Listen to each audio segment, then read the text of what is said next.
हमारे YouTube channel सफलता के सारथी में आप सभी का हार्दिक स्वागत करता हूं। आज डेट है 21 जून और मैं लेके तैयार हूं आज कंप्यूटर एंड करंट अफेयर। अगर आप हमारे इस चैनल पर नए हैं तो चैनल को सब्सक्राइब कीजिए, साथ ही साथ बेल आइकन को भी प्रेस कीजिए ताकि डेली करंट अफेयर्स की वीडियो का नोटिफिकेशन रोज आप तक पहुंच सके। इसी के साथ शुरू करते हैं हमारी यह वीडियो। अगस्त 2021 के लिए कौन संयुक्त राष्ट्र निकाय के अध्यक्ष के रूप में कार्य करेगा? तो यह करेगा हमारा देश भारत। जैसा कि हम सभी जानते हैं, हाल ही में भारत को यूनाइटेड नेशन सिक्योरिटी काउंसिल के अस्थायी सदस्य के रूप में चुना गया है और अगस्त 2021 के लिए भारत संयुक्त राष्ट्र निकाय के अध्यक्ष के रूप में कार्य करेगा।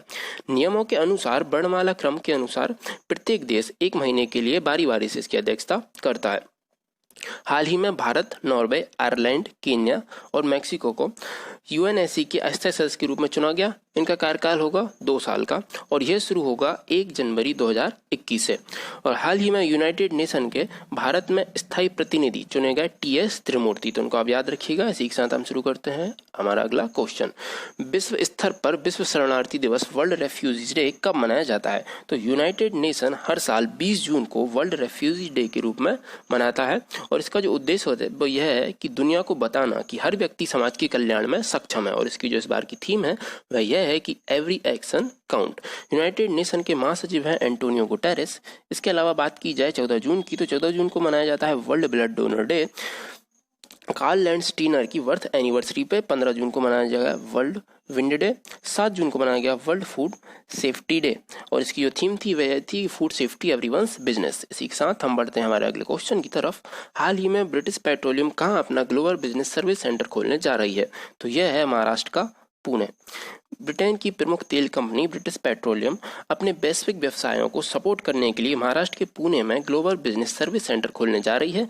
इसमें लगभग 2000 लोगों को व्यवसाय मिलेगा। अब इसके अलावा बात की जाए ऑप्शंस की, तो रांची।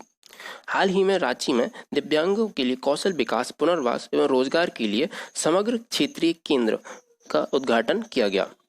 बात की जाए पुरी की, तो यह उड़ीसा का है और पुरी में जो प्रत्येक वर्ष भगवान जगन्नाथ की रथ यात्रा निकाली जाती है वह इस वर्ष कैंसिल कर दी गई है कोरोना वायरस के चलते।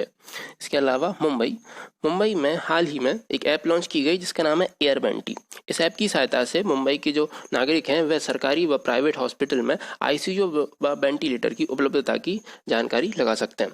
इसी के साथ हम बढ़ते हैं हमारे अगले क्वेश्चन की तरफ। हाल ही में भारत की किस विषय की स्थिति पर राष्ट्रीय रिपोर्ट जारी की है? तो यह विषय है जलवायु संकट। भारत द्वारा जलवायु संकट की स्थिति पर देश की पहली राष्ट्रीय रिपोर्ट जारी की गई है। इस रिपोर्ट में मिनिस्ट्री ऑफ अर्थ साइंस ने assembly of climate change over the Indian reason शीर्षक का नाम दिया है। इसकी कुछ मुख्य बातें हैं, उनकी अगर बात की जाए तो 1901 से 2018 तक भारत का जो औसत टेम्परेचर है उसमें 0.7% की वृद्धि हुई है और इसके कारण है कि ग्रीन हाउस गैसेस का उत्सर्जन।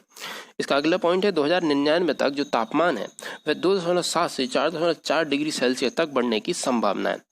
इसका जो तीसरा पॉइंट है वह यह है कि मानसून के बारे में यह बताया गया कि प्रदूषण फैलाने वाले एरोसोल व ब्राउन क्लाउड की वजह से 1951 से 2015 के बीच में जो भारत में वर्षा जो है उसमें 6% की गिरावट आई है। 1976 से 2005 की तुलना में जो अप्रैल जून में जो हीट वेव्स आती हैं वह 2099 में इन हीट वेव्स से 4 गुना अधिक ताकतवर होंगी।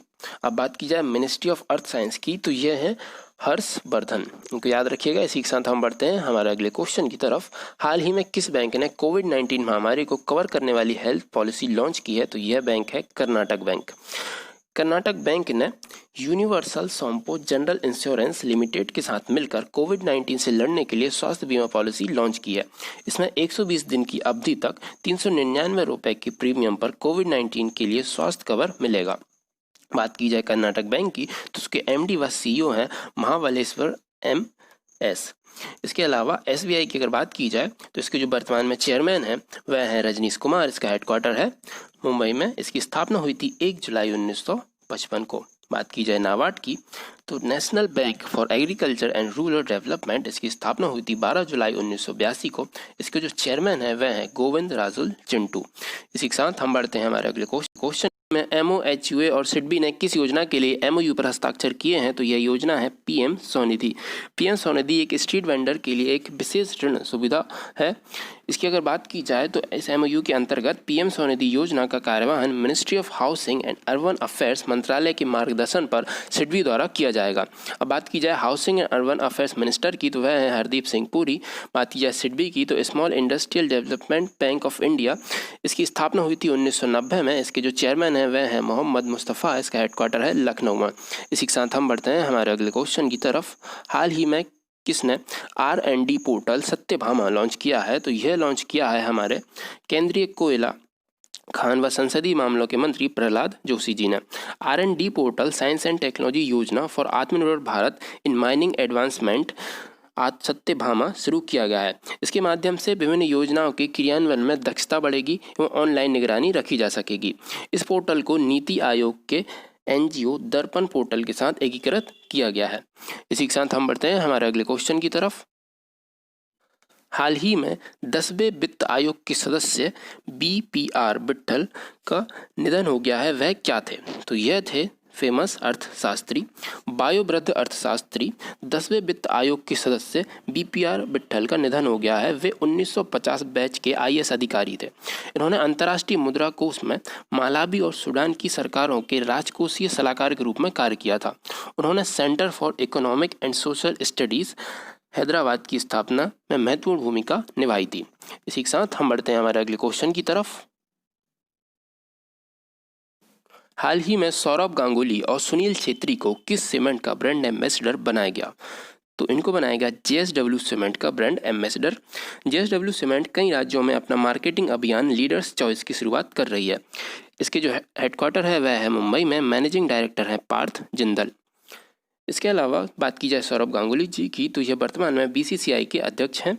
सुनील छेत्री भारतीय फुटबॉल टीम के कप्तान हैं। साथ ही साथ ये बेंगलोर FC की ओर से फुटबॉल लीग में खेलते हैं। इसी के साथ हम बढ़ते हैं हमारे अगले क्वेश्चन की तरफ।